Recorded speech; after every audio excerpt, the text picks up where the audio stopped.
Kəranət qapısı, doğumu ilə bütün cahanı nura qərq edən Rauf imamımızın səadətli mövludu münasibəti ilə bütün iman əhlini təbrik edirik.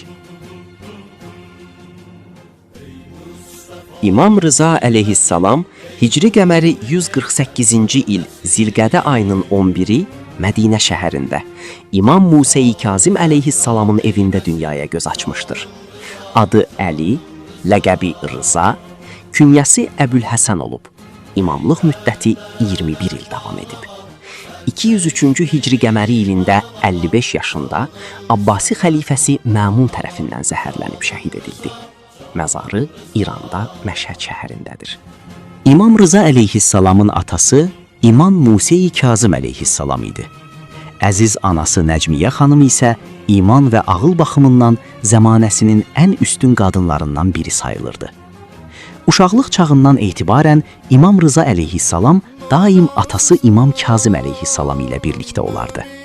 İmam Musa-i Kazım əleyhissalam həmişə öz əshabına belə buyurardı: "Məndən sonraki imam budur." Məsum imamlar Allah tərəfindən seçilmiş üstün şəxsiyyətlər idilər. Onlar həyatda başqalarına örnək olub, xalqa həyat dərsi verirdilər. Özlərini cəmaatdan ayırmaz, heç kimə zülm etməz, eləcə də heç kimə etinasızlıq göstərməzdilər. Bu barədə mərhum Səduq İbrahim İbni Abbasdan nəql edərək belə yazmışdır: İmam Rıza əleyhissalamın sözdə və ya əməldə bir kimsəyə zülm etməsini, kiminsə sözünü yarıda kəsməsini heç vaxt görmədim. Həzrət başqalarının yanında ayaqlarını uzatmaz, süfrə salınanda xidmətçiləri süfrəyə dəvət edərək onlarla birgə yemək yeyər, gecələri istirahət etdikdən sonra isə qalxıb ibadətlə məşğul olar. Ata-babaları kimi o da gecə yarısı ərzağı çiyninə alıb yoxsul evlərə aparardı. Məhəmməd İbni Əbi İbad imam haqqında belə deyibdi: İmam sadə bir evdə yaşayardı, lakin bayra çıxanda təmiz və təzə paltar geyinədi. Qonağa xüsusi hörmət göstərərdi. Həzrət Rıza əleyhissalam Xorasana dəvət olunub Məmunun vəliəhdi olmaq təklifini müəyyən şərtlərlə qəbul etmək məcburiyyətində qalır. Məmun siyasi bir hiylə işlədərək imamı Mərvə dəvət edir.